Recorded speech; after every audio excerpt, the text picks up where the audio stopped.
I am on a journey to find the most disturbing manga ever created.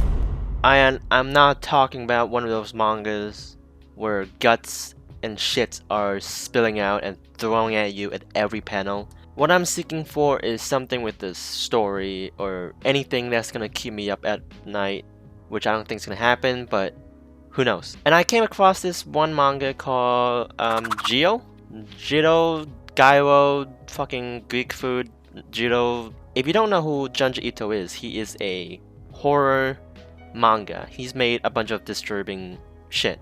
That's pretty good. And this story is about fish.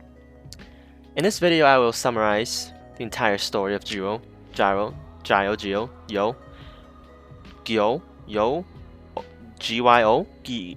in 10 to 15 minutes. The entire story. And trying to see if this is the most disturbing manga. Probably not, but the first part of the story takes place in Okinawa in Japan, which is an island with like turtles and shit, I think. The main characters' names are Tadashi and Kaori. They went diving, right, and experienced some sharks, you know, normal Okinawa stuff. But after the dive, Kaori, which is the girlfriend, started to smell shit. Actual shit. Well, it's not actual shit, but it's stinky, so shit. He's like, how about a little kiss? Little smooch on my lips. And then she's like, ew, you stinky. I don't like stinky. And then he was like, what? I'm stinky? That's absurd. After the argument, Kaori ran off, and she hasn't been back in a couple hours, so Tadashi has to go look for her. While searching for Kaori, Tadashi started to smell the shits too. And he found Kaori sitting on the grass, panicking. And there's something in my grass. It's a snack. Oh, sound effects. It's not a snake, a cack maybe. Get me out of here. What's that smell? And they went back home. She took a shower. Pretty good stuff. 10 out of 10. After the shower, she's like, oh, I can still smell it. It's not going away. Tadashi, do something! There's nothing I can do about the smell. He's right. There is nothing he can do. And she suggests he should buy a refresher. Wow, didn't think about that, did you? And she's gonna take another shower. She is sensing something with her spidey nose. The smell is getting stronger. Oh, little booby! Booby! Little butt actioned. And then, whoa, what is sitting behind that thing? Are those nipples? Oh shit, censored. What is that? What is that? It's a fucking eyeball bomb. And he went back inside. Oh, it's stinky. Someone did a little stinky in there. Boom! Nice. Go, you're alright. Wake up. Alright. Slap.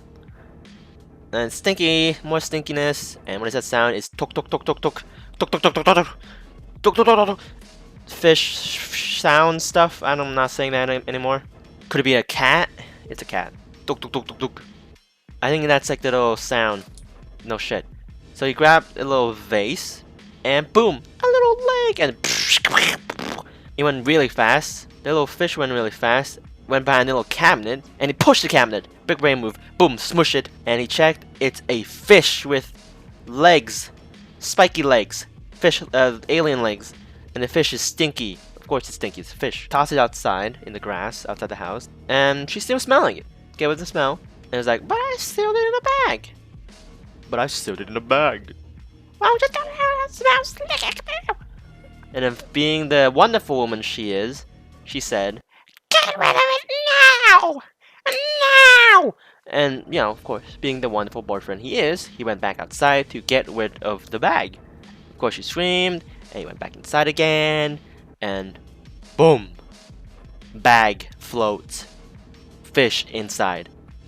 And of course, the girlfriend, Kaori, tried to run away, and for some reason, the bag, or should I say the fish, it's following her because, why not? And he was like, hey, stay here, I'm gonna go get it. And then he's like, I gotta leave me, I have a fever. Oh my god, break up with her, holy shit. So, he went to grab the fish, ignoring his girlfriend. What a great guy. I would have done the same. He went to the shore, and what did you know? more fishes with legs. So at this point, it's a full-blown invasion with sharks with legs. And now they're back in Tokyo. So he went to check on his uncle, who is a scientist, and he told him about the fish with legs. And then that's it. That's basically it. And he went back home, and Kawi is stressing out because she can still smell the goddamn fish. And then what they saw is the plastic bag. Bang, bang, bang. And the bag popped, and it stinks because the fish is already decomposed. Nice script, man. Tadashi, whatever his name is, brought the fish back to his uncle for science stuff. Later at night, the uncle was experimenting on that dead fish, and he found out that the fish is not really part of the legs, or the other way around, you know what I meant. And for some reason, he grabbed it by the fucking mouth. And of course, the alien crab-looking thing snapped onto his arm. Of course it does.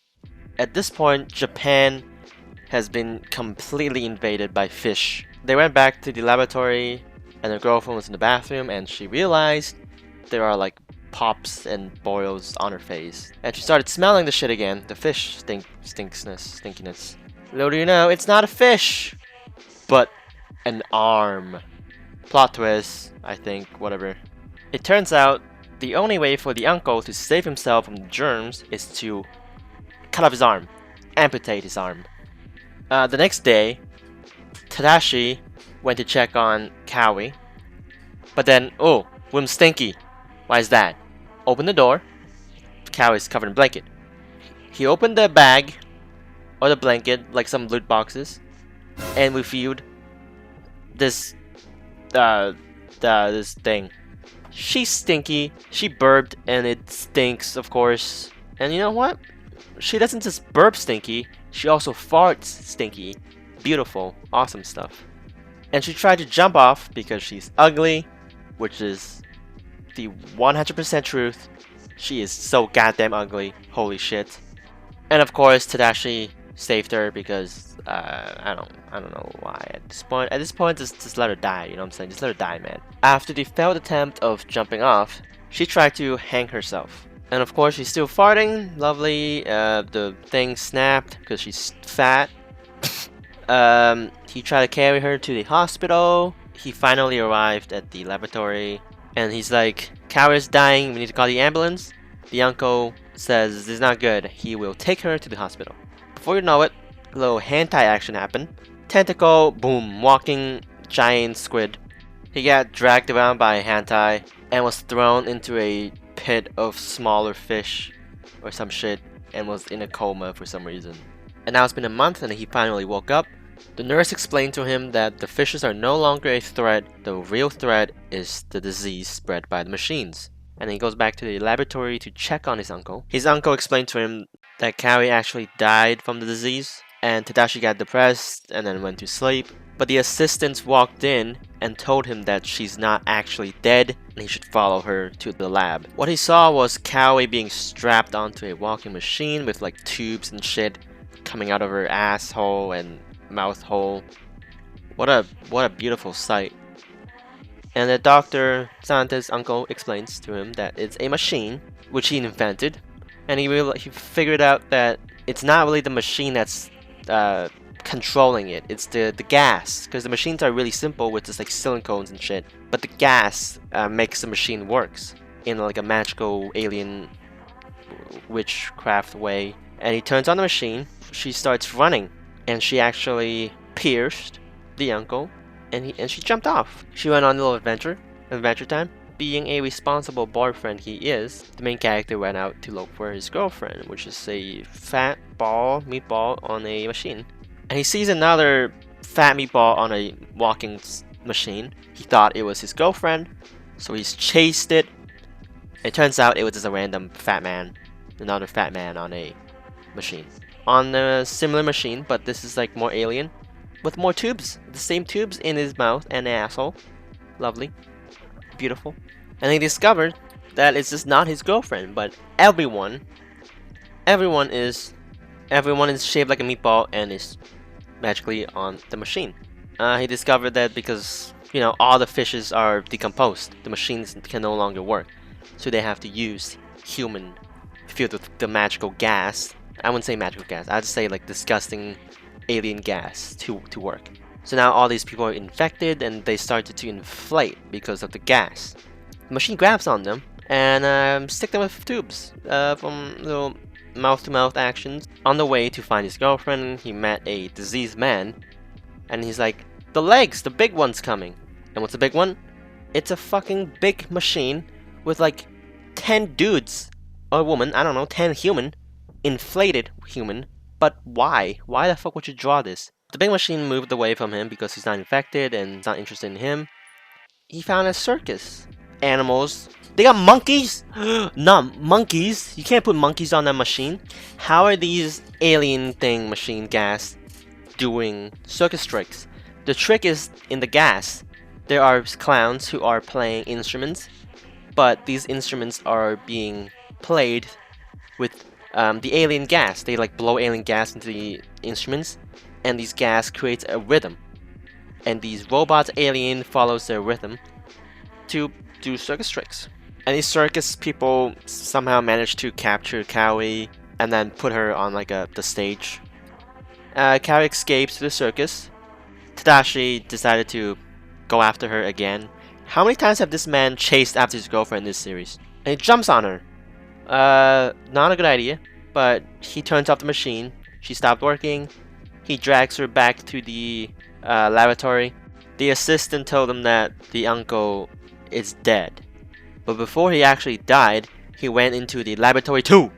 Since the assistant helped put Kawi on that machine, she agreed to help him take her out of the machine, even though she's not really alive anymore. Kawi's mouth is sewed onto the tubes. It's being attached, so she has to remove each individual things. And when she pulled it out, it's just her face is decomposing. It looks like pizza dough. They decided to cremate Kawi and the uncle together, but when they check on the uncle is on a enormous machine, and I don't know what the fuck this is, but he became a Zeppelin, a stinky Zeppelin. And apparently Kawi is not actually dead, and she sees the assistants and Katachi together, and she gets upset and jealous. Bitch please, look at you. And she turned on the machine herself, and her hand looks lovely, by the way, beautiful. And she tried to kill the assistants. Out of jealousy, the assistant ran in panic, went outside. The Zeppelin's there, grabbed her. Why? I don't know. I don't fucking know. And as she's outside, it's Kawi sitting there. Kawi's being surrounded by those fat meatballs, walking meatballs, and they all just like looking at her. And they just straight up gobble the shit out of her. And the circus people brought up a cannon, shot people at the Zeppelin. This is a pretty silly stuff. I don't know, they fought the Zeppelin went down, and boom! Wings! I don't fucking know what this is. The entire fucking world is on spikes, on legs. Giant ones with like 10,000 people on it. Anyway, as Tadashi walks down the path, he finally comes across his girlfriend once again. But this time, his girlfriend, Kawi, is nothing but a skeleton. Well, at least she's not fat anymore, so there's that. So he sat down with Kawi, and he says, Kawi, you don't smell anymore. You're finally free from the smell. And they sat and watched the stinky gas in the air, and that is the end of the story. What a lovely love story. I'll rate it 10 out of 10, better than all the romance anime out there.